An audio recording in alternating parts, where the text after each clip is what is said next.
Welcome to ISR9 news.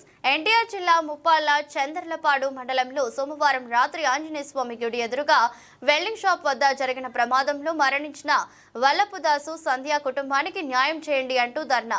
భర్త వల్లపుదాసు రాజశేఖర్ ఆసుపత్రిలో coma, 3 చిన్న పిల్లలు ఉన్నారు. వారికి న్యాయం జరగాలని పోరాటం కొనసాగిస్తామంటున్న MRPS నాయకులు మరియు మృతురాలి కుటుంబ సభ్యులు. ఒక దళితురాలి కుటుంబానికి న్యాయం జరిగిందని, న్యాయం జరిగే వరకు పోరాడుతామని, వెంటనే ఎమ్మెల్యే వచ్చి సమస్యను పరిష్కరించాలని నినాదాలు చేస్తున్న మృతురాలి బంధువులు, ఎస్సీ నాయకులు ఆగ్రహం. ప్రమాదం జరిగిన చోటే ధర్నా. ముప్పాళ్ల సమీపంలో బైక్ ను ట్రాక్టర్ ఢీకొట్టింది.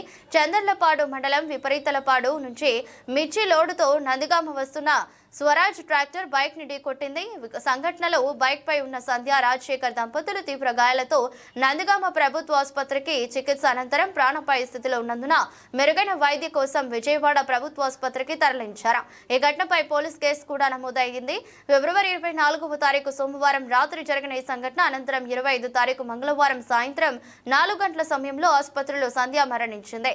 భర్త రాజశేఖర్ చావు బతుకుల మధ్య కోమాలోకి వెళ్లాడు. ఈ సంఘటన అనంతరం ఫిబ్రవరి 28వ తారీఖు శుక్రవారం బంధువుల MRPS నాయకులు, ముప్పాళ్ల గ్రామ ఎస్సీ నాయకులు ముప్పాళ్ల సమీపంలో ఆంజనేయ స్వామి గుడి వద్ద వెల్డింగ్ షాప్ ఎదురుగా ప్రమాదం జరిగిందో అక్కడే ధర్నాకు దిగారు. సంధ్య బంధువులు భర్త ఆసుపత్రిలో కోమాలో ఉన్నాడని, సంధ్య మరణించి చిన్నపిల్లలు 3 అనాథలయ్యారని, ఆ కుటుంబానికి న్యాయం జరగాలని రోడ్డుపై ధర్నా నిర్వహిస్తున్నారు. సమాచారం అందుకున్న చంద్రలపాడు పోలీసులు ధర్నా దగ్గరికి చేరుకుని బంధువుల నాయకులతో చర్చలు జరుగుతున్నట్లు సమాచారం.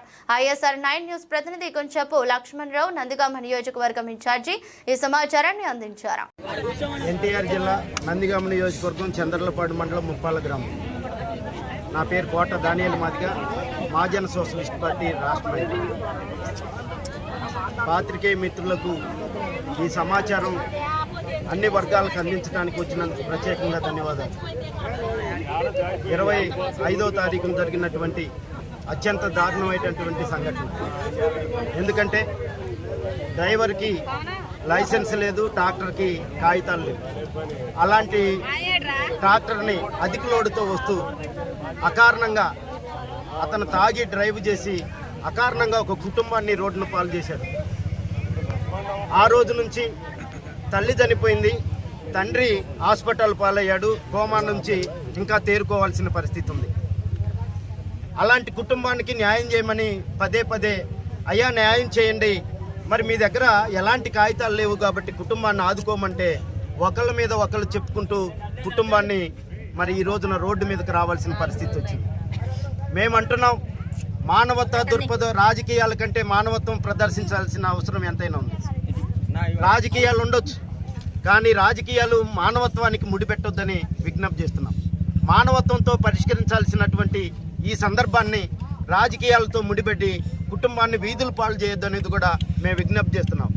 అదేవిధంగా 3 చిన్నపిల్లలు, ఇప్పుడు వాళ్ళ అమ్మ చనిపోయిన సంగతి పిల్లలకు తెలియదు, నాన్న హాస్పిటల్లో ఉన్న సంగతి పిల్లలకు తెలియదు. ఈ కుటుంబాన్ని ఎవరు ఆదుకోవాలి? అకారణంగా చంపినటువంటి డ్రైవర్ దగ్గర నుంచి నాకేమీ లేదని చెబుతున్నాడు స్టేషన్లో. ఆయన పేరుతో 2 ఎకరాల పొలం ఉంది, భార్య పేరుతో ఎకరం పొలం ఉంది.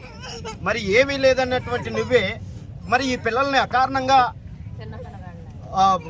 యాక్సిడెంట్ చేసి తల్లి ప్రాణాలు పోగొట్టినటువంటి నీవు ఈ కుటుంబాన్ని ఆదుకోవాలని మేము డిమాండ్ చేస్తున్నాం. అదేవిధంగా అనేక సందర్భాల్లో విపత్తులు అనేక అన్నీ చూసుంటాం. అందరికీ ప్రభుత్వం ప్రకటిస్తుంది, కానీ మేము కూడా మానవత్వంతో అడుగుతున్నాం. ప్రభుత్వం నుంచి కూడా పిల్లల్ని ఆదుకోవాలనేది కూడా మేము డిమాండ్ చేస్తున్నాం.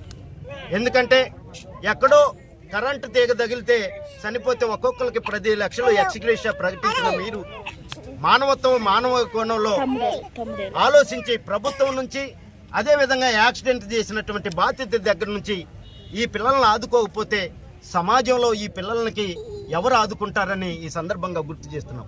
అందువల్ల తండ్రి హాస్పిటల్ నుంచి బయటికి రావాలి, ఇంకా తల్లి శవం మార్చిలోనే ఉంది, కుటుంబం రోడ్డును పడ్డది. ఇలాంటి సందర్భం ఎవరికి రాకూడదనేది కోరుకుంటున్నాం.